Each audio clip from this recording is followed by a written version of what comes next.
باللہ من الشیطان الرجیم بسم اللہ الرحمن الرحیم وبہ نستعین وہو خیر ناصرین ومعین السلام علیکہ یا ابا جعفر ابن محمد ابن علی ایہا الباقر ورحمۃ اللہ وبرکاتہ۔ شہادت جانسوز امام باقر علیہ السلام کی مناسبت سے آپ تمام محبان و شیعیان اہل البیت علیہم السلام کی خدمت میں تعزیت و تسلیت عرض ہے، اور خداوند متعال سے دعا گو ہیں پروردگار عالم اس امام مظلوم کی راہ کو اور ان کے پیغام کو زندہ رکھنے کی توفیق عنایت فرمائے۔ موضوع سخن مختصراً آپ مومنین و مومنات کی خدمت میں بیان کرنا ہے امام باقر علیہ السلام کی علمی نہضت و مومنٹ۔ امام باقر علیہ السلام پانچویں امام، آپ امام سجاد علیہ السلام کے بعد امام مت کے منصب پر فائز ہوتے ہیں، اگرچہ آپ نے کربلا کے ان مظلومانہ مناظر کو بھی اور ظالمین و مستکبرین کی ظلم و بربریت کو بھی اپنی آنکھوں سے دیکھا ہے۔ امام علیہ السلام امامت کے منصب پر فائز ہوتے ہیں، اور آپ کے اثر میں بنو امیہ، کرپشن، لوٹ کھسوٹ، قتل و غارت اور تشیع اور ائمہ علیہ السلام و اہل البیت علیہ السلام کے محب اور شیعوں کے لیے سخت اور کٹھن قسم کے حالات پیدا کر چکے تھے، اور جو پیش بینی رسول اکرم نے کی تھی اتخذوا مال اللہ، اللہ کے مال کو یہ بنو امیہ دولاً اپنا بیت المال بنائیں گے، کرپشن کریں گے، یہ ان کی سیاسی فعالیت ہوگی، انہی اغراض کے لیے، دنیاوی مذموم و پلید مقاصد کے لیے بنو امیہ اقتدار اور سیاست کے نشے میں مست ہوں گے، اور عبادہ اللہ کے بندوں کو خولاً اپنے غلام بنائیں گے، ڈرا کر دمکا کر انہیں علمی فکری طور پر مستضعف رکھ کر گمراہ کر کے انہیں اپنا غلام اور اپنی اطاعت کرائیں گے، جیسے فرعون نے کیا تھا، من استخف القوم فاطاعہ، اپنی اطاعت کرائی قوم کو، فکری، علمی، سیاسی، عقیدتی اور اجتماعی طور پر عقب ماندہ، مستضعف اور کمزور و ضعیف رکھا اور اپنی اطاعت کروائی، اور ودینہ، اور اللہ کے دین کو دخلاً اپنی بازیچہ، اپنے مذموم دنیاوی مقاصد کے لیے ایک ٹول اور ایک وسیلے کے طور پر استعمال کریں گے، دین سے قطعاً ہدایت نہیں لیں گے، دنیاوی مقاصد کے لیے دین کا نام اور دینی شخصیات و تعلیمات کا نام استعمال کریں گے۔ خوب اس طرح کے اثر میں امام باقر علیہ السلام آتے ہیں، اور ایک طرف سے انحرافی فرقے، انحرافی تعلیمات، خصوصاً بنو امیہ کے درباری خطیبوں اور خود بنی امیہ کے حکمرانوں نے جو درباری گروہ بنائے تھے، انہوں نے تعلیمی، فکری اور اجتماعی و اقتصادی و سیاسی طور پر انحراف، بحران، نا امیدی اور فساد کو عام کیا تھا۔ اس اثر میں امام باقر علیہ السلام آتے ہیں، اور ایک طرف سے آپ کی تمام تر فعالیتوں کا ایک اہم ترین رکن ان انحرافات کا جواب دینا تھا، جو متعدد شعبوں میں تھے، فکری شعبے میں، اقتصادی شعبے میں، سیاسی شعبے میں، اجتماعی شعبے میں اور علوم کے شعبوں میں۔ یہ بہت خطرناک انحراف تھا، جو دین کی روح کو نکال کر مسخ کر کے پیش کرنا، اپنے من پسند درباری مقاصد کے مطابق، جیسے رسول اکرم نے فرمایا دین کو اپنا بازیچہ اور ٹول کے طور پر استعمال کیا، ایسا درباری دین انہوں نے پیش کرنے کی کوشش کی، انحراف، اور ان کے اندر اس کی روح کو نکالا، اس اسلام ناب حقیقی کے چہرے کو، درخشاں چہرے کو مسخ کیا۔ یہاں پر امام باقر علیہ السلام، آپ کا نام مبارک بھی باقر ہے، رسول اکرم نے آپ کے ان بزرگ صحابی کو فرمایا تھا کہ میرے فرزند باقر سے جب آپ کی ملاقات ہو، انہو یبقر العلم باقرن، کہ وہ علم کو جو ہے کھولیں گے، جس طرح زلزلہ آتا ہے تو زمین کے اندر جتنے منرلز، معدنیات، تیل، گیس، پیٹرولیم، چشمے، مفید معادن زمین کے اندر دفن ہے اور انسان ان سے محروم ہے، اور اگر وہ امٹ کر باہر آ جائیں تو انسان کی اقتصادی زندگی، اجتماعی زندگی اور فصلیں بھی زرخیز ہو جاتی ہے، اگر وہ والکینو اور آتش فشاں پھٹ جائے تو وہ اپنی طاقت سے زمین کو شگاف ایجاد کرتا ہے، کریکس ایجاد کر کے وہ قیمتی چیزیں اندر سے باہر لا کر عام لوگوں کی دسترس میں قرار دیتا ہے۔ پھر چشمے، وہاں سے منرلز، پیٹرولیم، تیل، گیس، ڈائمنڈ، یہ چیزیں انسان کی دسترس میں آ جاتی ہیں۔ امام باقر علیہ السلام نے ایک طرف بنو امیہ کے وسیع شعبوں میں جو انحراف تھا اس کا مقابلہ کیا، اور حقیقی دین تمام وسیع ابعاد میں، تعلیمی، سیاسی، اقتصادی، اجتماعی اور دینی شعبات میں پیش کیا، اور علم کو کھولا، علم کے موتی آپ نے پیش کیے، عام کیے۔ علم کو جس طرح زلزلہ منرلز کو باہر لے کر آتے، امام نے اپنی علمی نہضت کے ذریعے سے ایسے شخصیات پرورش کی، اور تولید فکر عظیم، ناب فکر قرآنی، دینی، رسول اکرم کی تعلیمات کا جو نتیجہ تھی، ان دینی تعلیمات کو اور ہدایت کے ان موتیوں کو امام نے گویا جو ہے شگوفہ کیا، کھول کے پیش کیا۔ جس طرح ایک کسان بیج جو ہے زمین کو مثلاً زمین کے اندر دفناتا ہے، اور اس بیج سے وہ بیج جو ہے زمین کے اس سطح کو چیر کر باہر آتا ہے اور وہ پھل دیتا ہے عام انسانیت کے لیے۔ امام نے بھی ایسی علمی نہضت تحریک شروع کی جس نے واقعاً علم کے دروازے کھولے، اور جمود اور انحراف کے ان رکاوٹوں کو چیر کر ان کے اندر کریکس ایجاد کر کے اسلام نام محمدی کی تعلیمات پر مبنی ایک نہضت، ایک فکر ناب، اور اس فکر کے مطابق افراد کی تربیت امام باقر علیہ السلام کی نہضت کا اہم ترین حصہ و آپ کی اہم ترین کامیابیاں ہیں۔ اور اس کے بعد جیسے رہبر معظم نے فرمایا ہے 250 سالہ انسان کی زندگی میں کہ تمام ائمہ علیہ السلام کلہم نور واحد، سب ایک مقصد اور ایک غرض کے لیے آئے تھے۔ وہ کیا تھا کہ وہ امامت کا منصب جو سقیفہ کے بعد چھینا گیا، اور اس کے حصول کے لیے 4 مراحل وقتاً فوقتاً آپ کی خدمت میں بیان کیے جا چکے ہیں۔ ان 4 مراحل میں سے ائمہ علیہ السلام گزرے، 250 سالہ انسان کی یہ زندگی، اور امام باقر علیہ السلام کا دور وہ ہے جس میں ممکن ہے حکومت فی الوقت فوری طور پر ہاتھ نہ امام کے، لیکن امام نے ایسی بنیادیں فراہم کی متوسط ٹائم پیریڈ کے اندر اگر وہ تحریک نہضت آگے بڑھتی ہے اور لوگ قبول کرتے ہیں اور امام کو بھی موقع ملتا ہے، تو حتماً وہ جو ہے امامت کا منصب امام کے ہاتھ میں آ جاتا۔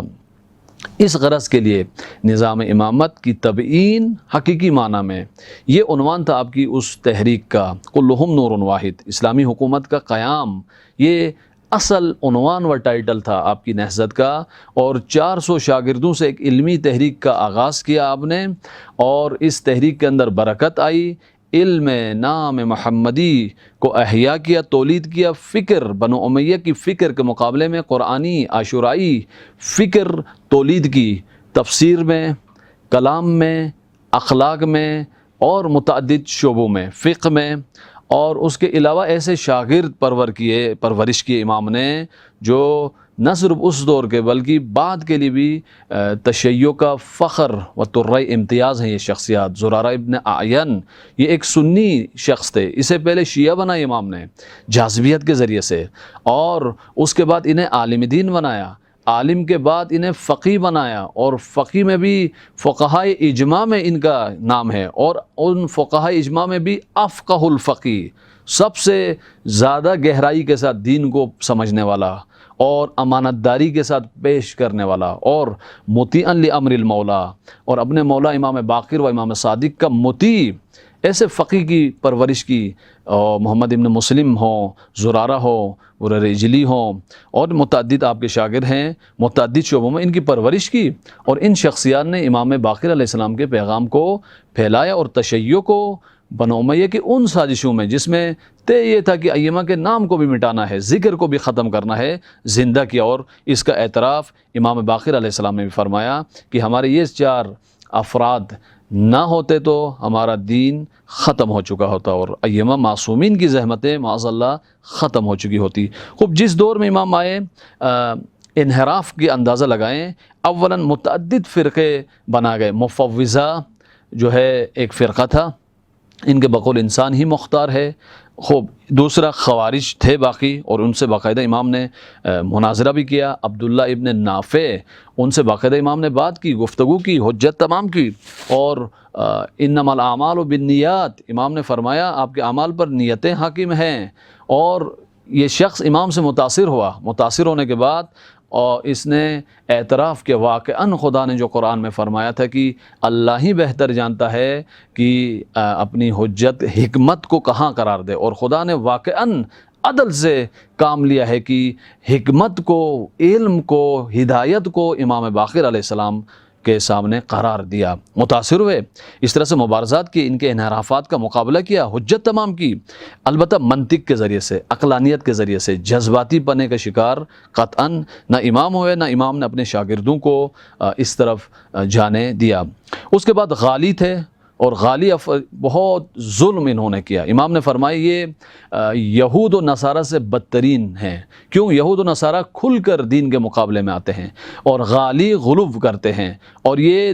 بظاہراً محب بن کر، پیروکار بن کر، شیعہ بن کر آتے ہیں، لیکن دشمن سے زیادہ تقریب یہ دین کے اندر رکھنا ایجاد کرتے ہیں۔ تو یہ یہود و نصارہ سے زیادہ شرک و کفر دین کے اندر پھیلاتے ہیں۔ اور ان کے جو سرخیل و سرگنا و سردار تھا مغیرہ ابن سعید، خوب اس نے اولاً کہا میں امام کا نمائندہ ہوں، ثانیاً اس نے کہا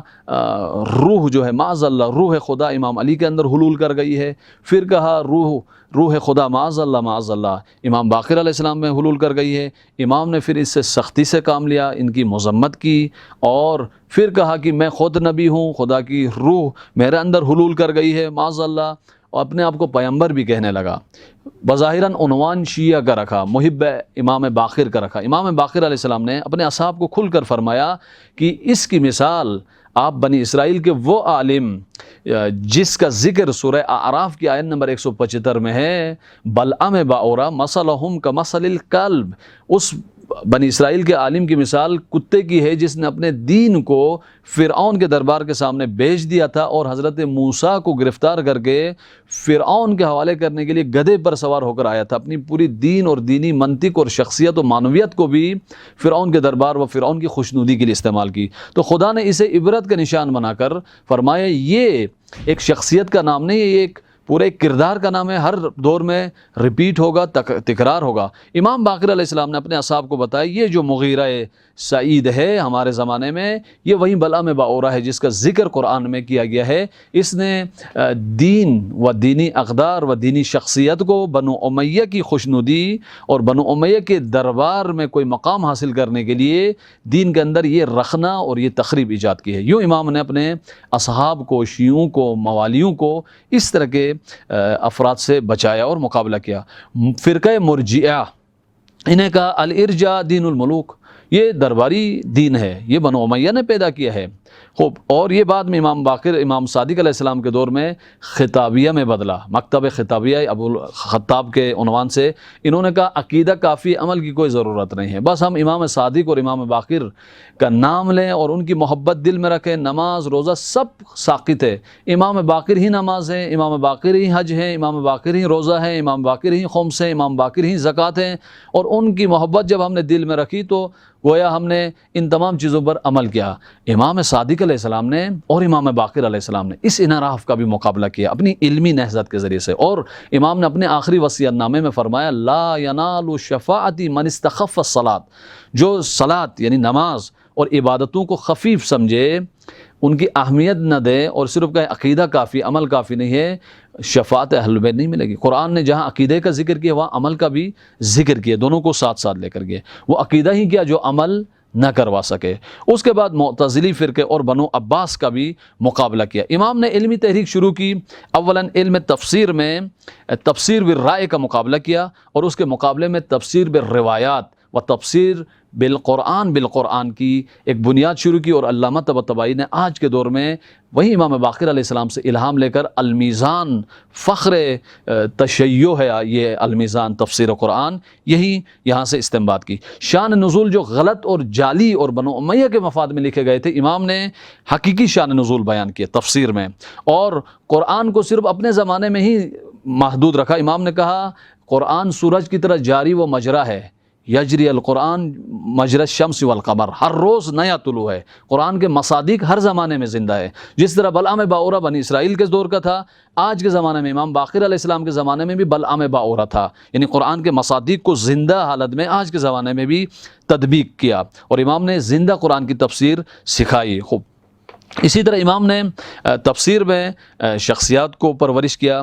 فقہ میں امام نے شخصیات کو پرورش کیا، فقہ حقیقی جو استنباط کے لیے کرائے دی روایات اور قرآن کی منطق کی اساس پر، ایسے فقہ کی امام نے بنیاد رکھی۔ مناظرے کے لیے ہر ایک کو اجازت نہیں دی، ہر جذباتی انسان کو مناظرے کا موقع نہیں دیا، بلکہ مناظرے کے لیے خاص افراد، حمزہ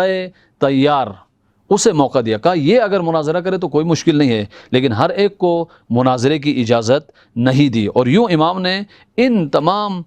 جعلی افکار کا مقابلہ کیا۔ یا اسی طرح مثلا اسماعیل ابن عبد العزیز، یہ غالی تھا، اس کی فکر کو پڑھا امام نے اور فطور کو پڑھا۔ امام نے ان کے سامنے آ کے کہا وضو کے لیے پانی لاؤ، اور امام نے وضو کیا، کہا ہم مخلوق ہیں، ہم خالق نہیں ہیں، یہ سمجھایا۔ اور امام نے فرمایا لا ترفع البنا فوق طاقتی، ایسی عمارت نہ بناؤ وہ عمارت کوئی وزن بھی اٹھا نہ سکے۔ امام نے یہاں تشبیہاً یوں فرمایا کہ ہمیں خالق نہ بناؤ، یہ شرک ہے، یہ ظلم عظیم ہے، اس کے علاوہ جتنا بڑا مقام دینا ہے دو، نہ افراد کرو نہ تفرید کرو، ہم معصوم ہیں، امام ہیں، حجت خدا ہیں، یہ مقام دے، واقعی ہم عبد خدا ہیں، خدا کے سامنے خضوع کرتے ہیں، اور آپ وضو لے کر آئے ہیں اس لیے کہ ہم خدا کے سامنے عبادت بجا لائیں گے، نماز پڑھیں گے۔ پھر امام نے عاشورہ کو تحریف سے بچایا، مکتب عاشورہ کی حقیقی روح کو زندہ رکھا۔ اور جو بنو امیہ کا نفوذی انسان تھا سر جون ابن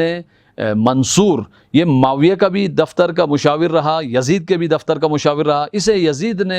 نے یزید کو